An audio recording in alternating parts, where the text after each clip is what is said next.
Salut les gens et bienvenue pour cette nouvelle vidéo sur le bazar de Shakishi. Voilà, je suis mal placé. Donc, affaire God of War Ragnarok et aussi Twitter de Elon Musk. Il y a plein de choses à dire et je sens que je vais encore rager. Voilà, hein, j'imagine. En tout cas, c'est parti. Donc on commence par Elon Musk. Voilà, donc il rachète Twitter. Donc la première semaine, déjà un chaotique d'Elon Musk à la tête de Twitter, c'est-à-dire qu'il a déjà en fait supprimé, enfin viré en fait la moitié des gens de Twitter. Comme ça, le problème est réglé. Ça c'est fait. Donc licenciement en pagaille, offre hasardeuse d'abonnement. Décision hâtive remise en question en temps réel sur Twitter. Elon Musk n'a pas perdu de temps pour imprimer sa marque sur le réseau social depuis son rachat fin octobre. On rappelle qu'il l'avait racheté, je crois, plus de 70 milliards de dollars, quelque chose comme ça. Il me semble que c'est quelque chose de ce style-là. Fondateur de SpaceX, ça je ne le savais pas d'ailleurs, et patron de Tesla, bon ça je le savais, a ainsi licencié vendredi 4 septembre environ la moitié des salariés de Twitter. L'entreprise, qui comptait 7500 salariés jusqu'à la semaine dernière, en compterait désormais moins de 4000. Les salariés du réseau social ont été informés par mail le 3 novembre en fin d'après-midi qu'ils recevraient un email sur leur adresse personnelle s'ils étaient poussés vers la sortie et sur leur adresse professionnelle s'ils avaient toujours un emploi. Alors là, je ne vous explique pas l'angoisse, vous savez. L'angoisse, c'est par mail, mais attends, est-ce que j'ai gardé mon emploi? Dans les faits, de nombreux salariés ont découvert qu'ils avaient été licenciés dès jeudi soir en essayant en vain de se connecter à leur compte professionnel. Donc ça veut dire qu'ils ont été renvoyés avant de savoir qu'ils étaient renvoyés. C'est ça que ça veut dire. Certains salariés ont même appris la nouvelle parce qu'ils ont été déconnectés pendant qu'ils participaient à une réunion avec leurs collègues, selon le New York Times. Donc là, c'est vraiment sans précédent. Bon, cela paraît prometteur. Je n'arrive pas à accéder à mes mails. Mon Mac ne s'allume pas. Très reconnaissant que cela arrive à 3 heures du matin. J'apprécie la délicatesse du timing les gars, a commenté ironique l'un des employés sur la plateforme. Oui, parce que c'est vrai que du coup, c'est vrai que ça fait sympathique. Hein. C'est vraiment sans soumission. Quoi. Ne cherche pas à discuter. T'es renvoyé quoi. Point. Les salariés qui ont conservé leur poste, pour l'instant, c'est vrai pour l'instant, hein, parce que, à mon avis, il va y avoir un remaniement de tout. Hein. Voilà, il n'y a pas beaucoup de salariés, à mon avis, qui vont rester. Et ceux qui sont restés, à mon avis, je crois qu'ils cherchent déjà quelque chose d'autre. Quoi. Enfin, j'espère pour eux, en tout cas. Annoncé l'une d'entre eux vendredi matin. Mais j'ai passé la nuit à voir des personnes talentueuses, bienveillantes, travaillant dur, disparaître du système les uns après les autres, et je ne sais pas quoi dire. Elle cite l'un de ses collègues encore plus concis. Je n'ai pas été viré, mais j'ai quand même envie de vomir. Outre la tristesse de voir partir leurs collègues, les salariés de Twitter qui n'ont pas encore été licenciés courent le risque d'être remerciés plus tard pour faute, ce qui signifie qu'ils n'auraient pas le droit à leur indemnité de licenciement. Le licenciement. Autrement dit, c'est encore pire, en fait, pour ceux qui restent. Parce qu'ils n'auront rien derrière. Tandis que ceux qui sont restés là, en fait, automatiquement, ils ont été licenciés. En théorie, avec Elon Musk, je ne sais pas, mais en tout cas, théoriquement, d'après ce que je comprends, ils ont été licenciés, donc ils ont le droit, en fait, à une prime. Les autres, s'ils sont encore là, ils n'auront pas le droit à leur prime. En fait, c'est ça que ça veut dire. Parce que la moindre erreur, ça va être fatal. Elon Musk a acquis Twitter le 28 octobre. Il s'était engagé à le racheter en avril au prix de 54,20 $ par action, soit 44 milliards de dollars en tout. Je pensais que c'était 60, 65, 70. Bon, ce prix est considéré comme très, voire trop élevé par les experts en plein ralentissement du secteur de la tech. C'est vrai que, à mon avis, il ne fait pas ça comme ça. Hein. Vu que c'est l'homme le plus riche du monde, littéralement, c'est qu'il a de bonnes raisons de le faire. À mon avis, je pense qu'il va transformer Twitter. Alors, d'après ses dires, il va transformer Twitter en plateforme bienveillante, entre guillemets, supprimer tout ce qui est, comment dire, tout ce qui est mauvais, entre guillemets. Bon, alors après, entendre ça de la bouche du multimilliardaire mondial, gros doute quand même, c'est même pas un multimilliardaire, c'est un billionnaire, c'est encore pire, enfin c'est encore mieux, enfin il y a 2000 milliards, son patrimoine est estimé à 2000 milliards d'euros, de dollars, et plus de l'euro, maintenant c'est du dollar, ce qui est en fait l'homme le plus riche du monde, c'est clair. Donc le patron de Tesla et de SpaceX a ensuite cherché à échapper à ses obligations, ce qui a conduit les équipes dirigeantes de Twitter à lui faire un procès. 2 semaines avant le début de cette procédure judiciaire, qu'il était presque sûr de perdre. Le milliardaire s'est finalement décidé à racheter le réseau social au prix convenu. Oui, parce qu'en fait, il a posé l'argent sur la table finalement. Et donc du coup, c'est vrai qu'il ne pouvait pas se délester comme ça, même si il a beaucoup d'argent. 13 milliards de dettes, ça commence bien. Pour mener à bien cette acquisition, le milliardaire s'est endetté à hauteur de 13 milliards de dollars auprès d'un consortium de banques. Le problème est que les revenus de Twitter sont limités et ses profits souvent inexistants. Le réseau social est entré en bourse il y a presque 10 ans, mais il n'a été profitable que sur 2 exercices, en 2018 et en 2019. Ces 2 dernières années, la plateforme était à nouveau dans le rouge. Donc en gros, qu'est-ce qu'il veut faire de Twitter exactement? À mon avis, il ne va pas le laisser comme ça. C'est impossible. Twitter, à mon avis, va disparaître vu comme ça. Et il va comme je dis, il va le transformer. Avant son acquisition par Elon Musk, l'entreprise était relativement peu endettée. La charge de la dette représentait environ 50 millions de dollars par an. Alors, c'est vrai que 50 millions de dollars par an, alors pour nous, ça peut faire beaucoup, mais pour eux, c'est rien du tout. C'est effectivement. Parce que c'est une entreprise mondiale, quoi. Donc, il faut voir aussi en fonction de la mondialisation de l'entreprise. C'est pas une petite entreprise, Twitter. C'est un peu comme Facebook ou même YouTube ou anciennement Dailymotion, qui existe encore d'ailleurs sur les temps passants. Mais voilà, c'est des entreprises comme ça, c'est géant. Mais après cette acquisition, le réseau social devra payer un tribut annuel d'1 milliard de dollars à ses créanciers, ce qui dépasse largement les 333 millions de dollars générés par les opérations de Twitter l'année dernière.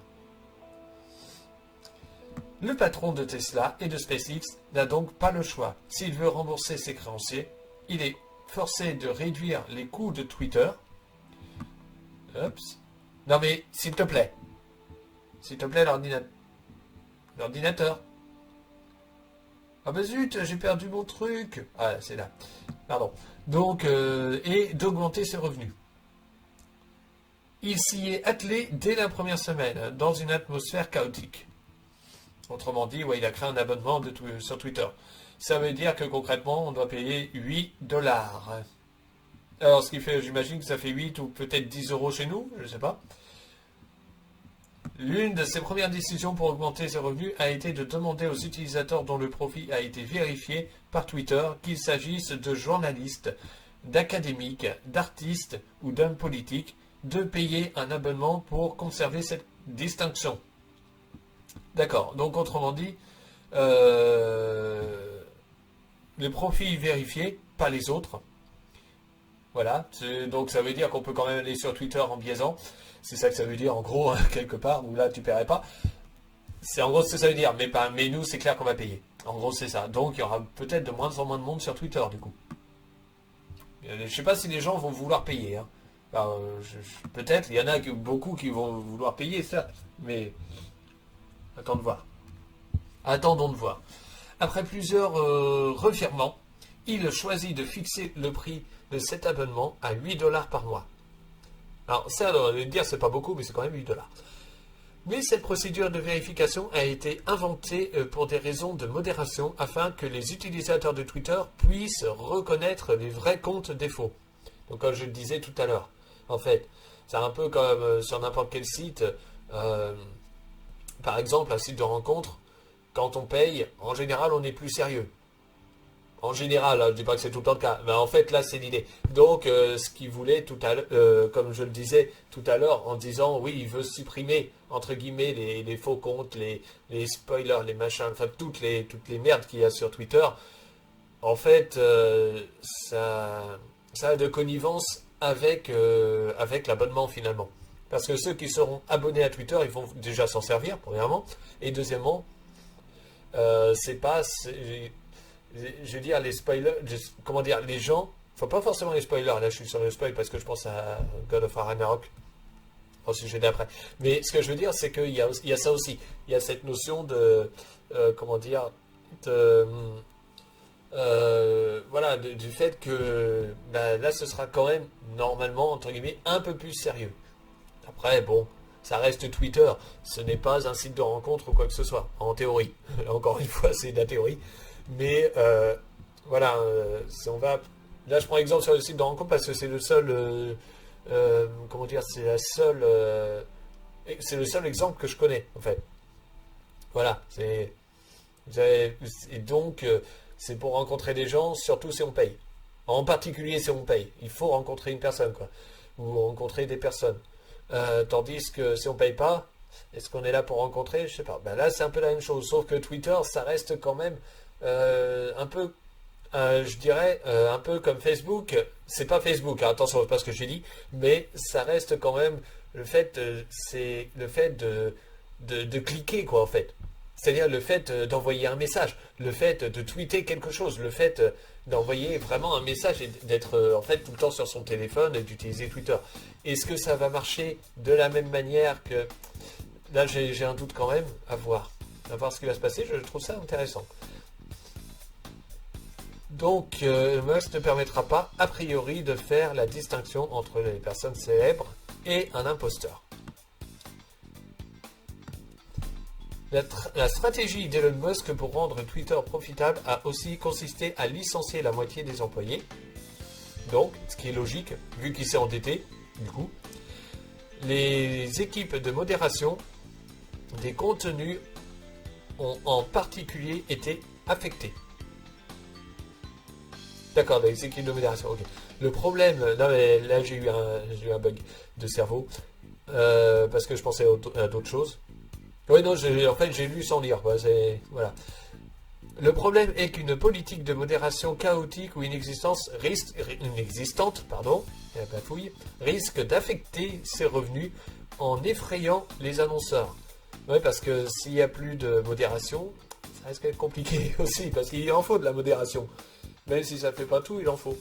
Retirer des publicités de Twitter est une décision rapide et sans douleur pour les grands groupes, puisque la plateforme n'est pas essentielle dans leur stratégie média.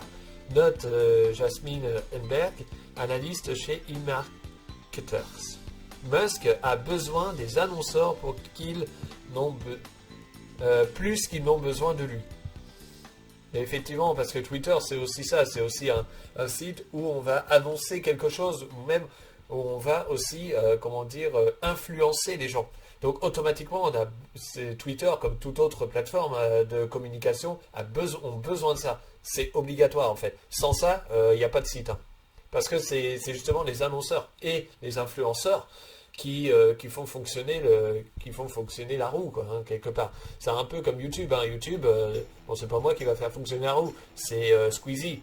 Par exemple, ça a l'air bête, mais c'est ça, c'est Squeezie, c'est McFly et Carlito. Hein, même si j'aime pas du tout leur humour, mais c'est comme ça. C'est eux qui font le taf. Voilà, ça marche comme ça obligatoirement. Donc les influenceurs, c'est extrêmement important. Et pareil, hein, quand on fait par exemple des tests d'objets ou de ce genre de choses, donc c'est ça en fait, être influenceur, on va tester et on va dire que il y a telles choses qui sont bien, telles choses qui sont pas bien. Voilà, donc c'est extrêmement important et c'est extrêmement aussi lucratif. Donc il ne faut surtout pas Il faut surtout en prendre compte en fait. Pour l'instant, de nombreux groupes dont Volkswagen, General Mills, Pfizer, on a beaucoup parlé de Pfizer, hein, le leader mondial du vaccin, bizarrement, hein, vous me direz, parce qu'il n'y en a pas d'autres. Hein. Et c'est lui, hein, c'est Pfizer, quoi, c'est pas peine de chercher.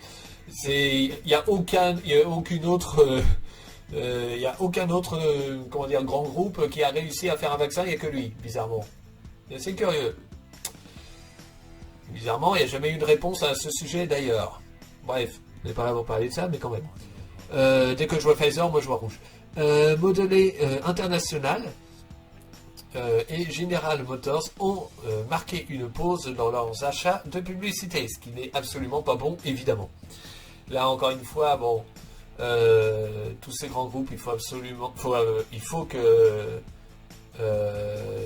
voilà, s'ils décident de quitter la plateforme pour de bon, ça mettrait en danger 90% des revenus de Twitter. Parce que, comme je l'ai dit, c'est les annonceurs, les influenceurs qui font.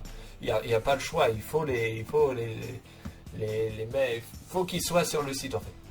Elon Musk a de nouveau cherché à rassurer les annonceurs vendredi soir. Selon Yoel Ross,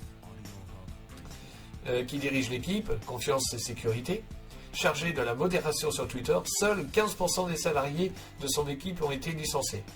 Nos capacités de modération restent essentiellement en place, a promis ce dernier sur la plateforme. Eh ben, dis donc.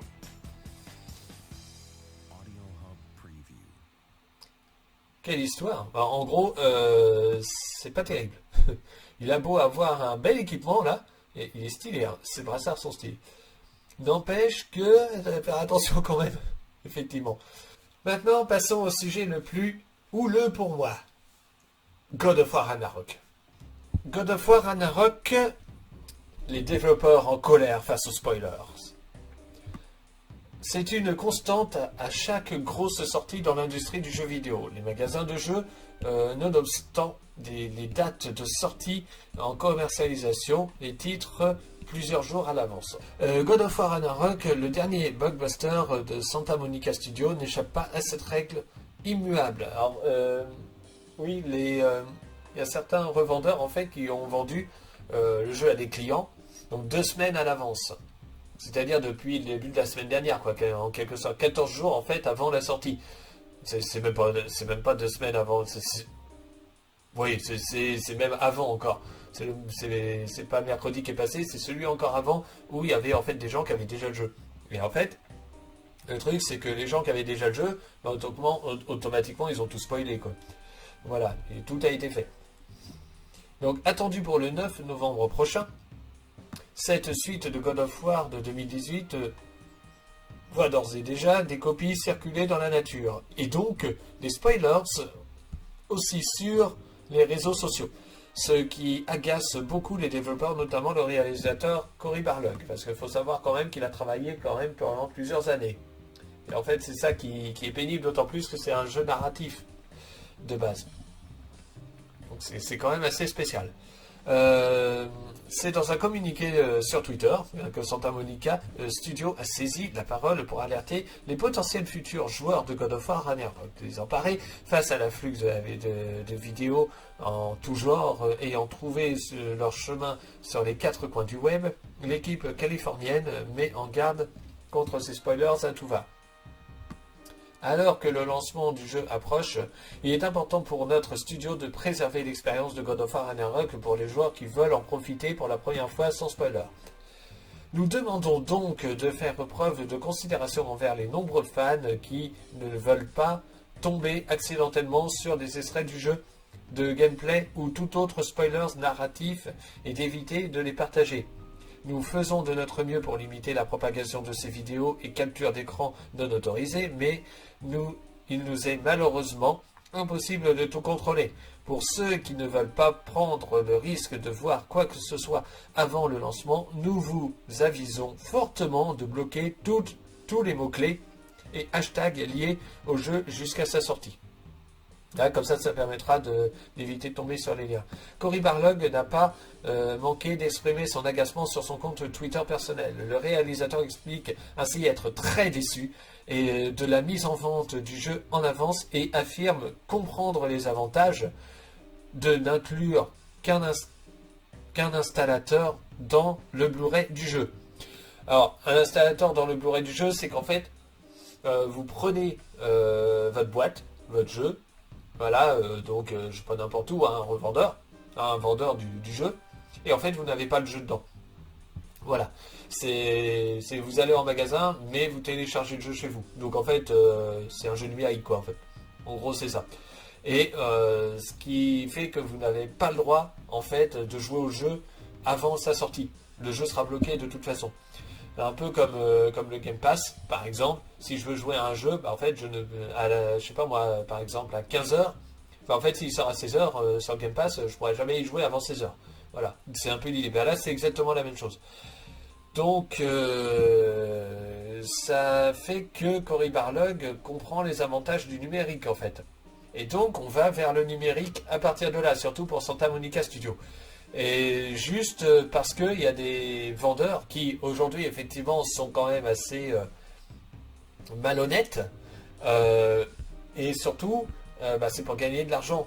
Mais c'est pour gagner de l'argent à court terme, en fait. Parce que sur le long terme, ça va desservir. Parce que concrètement, un vendeur de jeux vidéo, s'il n'y a que le tout numérique, les gens vont plus jamais aller acheter de jeux vidéo étant donné que c'est numérique. Ils vont pas s'emmerder, entre guillemets, à aller acheter une boîte et un CD alors qu'il n'y a rien dedans. Il va falloir être logique. Donc faire un coup comme ça sur court terme, c'est complètement con. Ça ne marche pas comme ça. Il faut voir sur le long terme, en règle générale, peu importe le domaine, que ce soit dans le domaine de la vente, mais aussi dans le domaine de tout, quoi, d'un projet ou ce genre de choses. C'est toujours à long terme. Après, le court terme, il faut y penser, mais c'est surtout le long terme. Là, concrètement, sur le long terme, il y aura du numérique. Voilà. Et de plus en plus.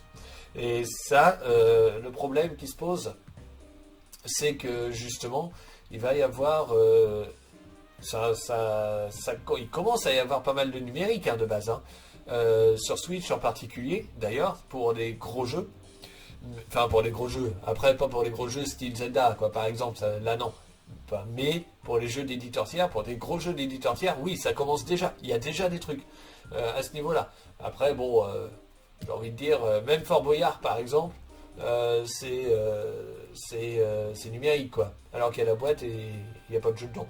Donc, il n'y a que juste le plastique et c'est Fort Boyard. Bon, là, tu te dis que tu fous de la gueule du monde. Mais, voilà, c'est déjà commencé. Là, bon, c'est sûr que ça va, ça va s'intensifier.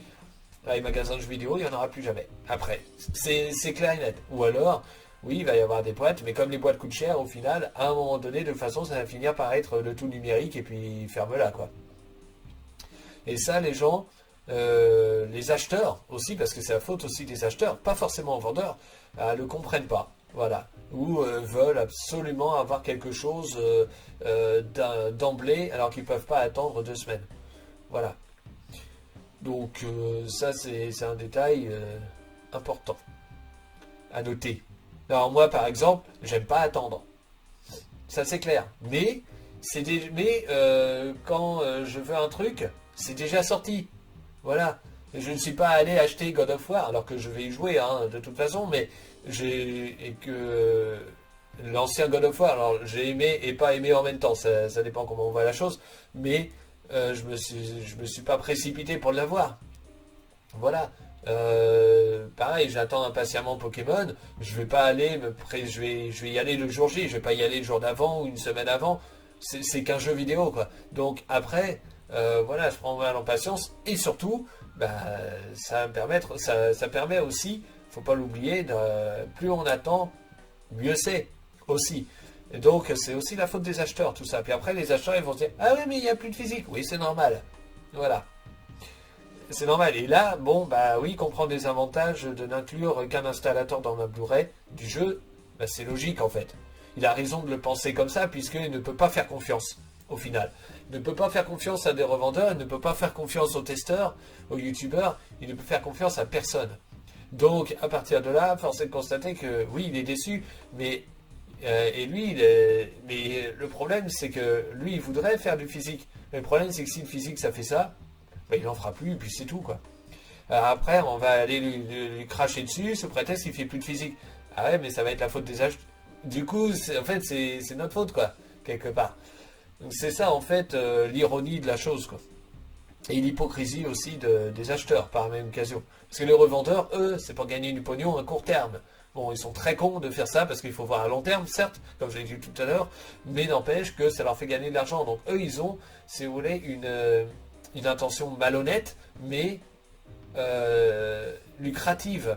L'acheteur, lui, il a juste envie de consommation, quoi. Il est là comme ça. Ah oui, vas-y, donne-moi, donne-moi. C'est assez space quand même. Il va falloir se... Enfin, si on veut pas que tout devienne numérique comme ça, il va falloir se calmer, quoi. À un moment donné, ça risque d'être chaud, quoi.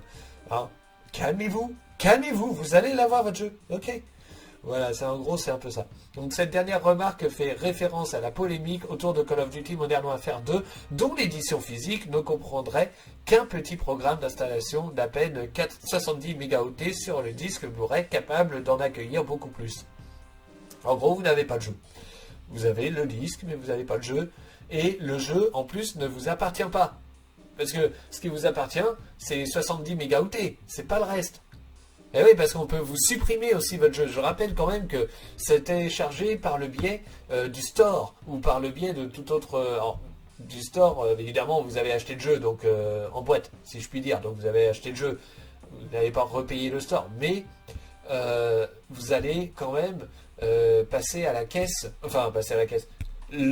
Disons que le numérique est quand même en fait dans le store, si vous voulez, quand même dans le truc, sur internet. Ce ne sera pas à vous, faut pas rêver. Si on décide un jour de stopper votre jeu, combien même il est en CD, et combien même vous l'avez téléchargé, dès lors que vous téléchargez, en fait, le jeu n'est pas à vous, point. Et ça, faut faire attention à ça, faut y penser. C'est comme ça. Donc faire très très attention. Un jeu où tout est permis, qu'est-ce que c'est que ça? Très bien, ok. Donc, ok, c'est terminé. Je vois. Donc, voilà. Qu'est-ce que je peux dire d'autre? Attends, je vais regarder, voir si je... Ouais, la date approche. Et donc, il est important pour notre studio de préserver l'expérience. Oui, bah ça, en gros, on l'a déjà lu, c'est ce qui a marqué au-dessus. D'accord.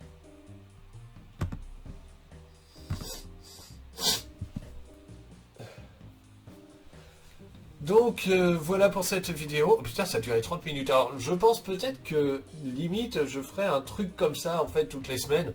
Voilà, je pense que ça peut être pas mal d'avoir vraiment les grosses annonces de... Enfin, pas forcément les grosses annonces de jeux vidéo, mais les gros trucs en fait qui se passent dans la semaine, quoi. Voilà. Pour vraiment faire en fait une globalité et puis c'est tout. Donc à bientôt pour une prochaine vidéo sur ma chaîne. Salut!